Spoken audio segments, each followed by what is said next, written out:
spectateurs, chères spectatrices, nous sommes des médiatrices et médiateurs scientifiques. Nous souhaitons vous transmettre des informations en lesquelles nous pensons pouvoir avoir confiance.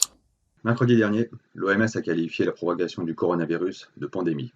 C'est une situation inédite qui nous semble justifier notre mobilisation exceptionnelle. En ce moment même, de par le monde, des milliers de personnes infectées par la maladie Covid-19 sont en train de se battre pour leur vie. En Chine, le coronavirus a déjà causé des milliers de morts. Et si sa propagation semble aujourd'hui maîtrisée, cela n'a été qu'au prix de mesures de confinement très fortes. Dans le reste du monde, et particulièrement en Europe, sa progression continue à un rythme élevé. Dans certaines régions parmi les plus touchées, les médecins sont parfois contraints de choisir quels patients soigner Et quels patients ne recevront pas les soins adéquats, faute de ressources humaines et matérielles suffisantes. Il semble urgent d'éviter que de tels dilemmes traumatisants se posent également à de nombreux autres médecins et familles. Certes, individuellement, vous qui regardez cette vidéo n'allez probablement pas mourir du coronavirus. Vous n'allez même probablement pas en souffrir directement. Cependant, à moins de prendre dès à présent des mesures drastiques pour réduire la propagation du virus, vous risquez de le transmettre de proche en proche à votre insu.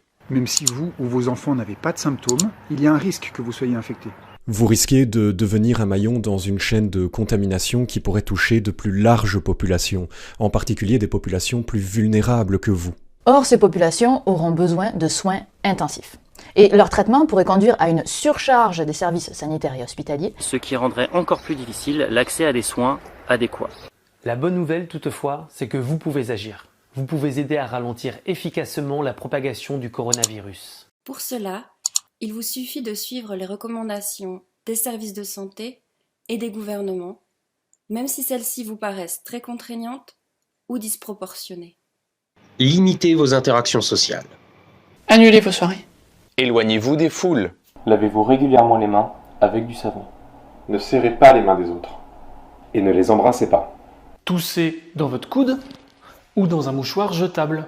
Évitez de toucher les boutons d'ascenseur, les digicodes, les rampes, les poignées de porte et tout ce qui est susceptible d'être manipulé par beaucoup de gens fréquemment. Et évitez de vous toucher le visage. Si vous toussez, si vous avez de la fièvre, si vous montrez des signes de la maladie, redoublez de précautions pour ne pas propager le virus. Restez au maximum chez vous pour protéger les autres et renseignez-vous sur les dernières recommandations en vigueur. Ne paniquez pas.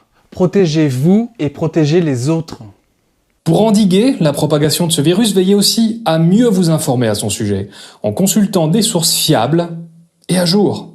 Méfiez-vous en particulier des sources douteuses, car malheureusement dans ce contexte, les fausses informations se propagent elles aussi très vite. Elles peuvent freiner dangereusement les mesures de précaution. Notre connaissance du virus et notre compréhension de la situation évolue chaque jour.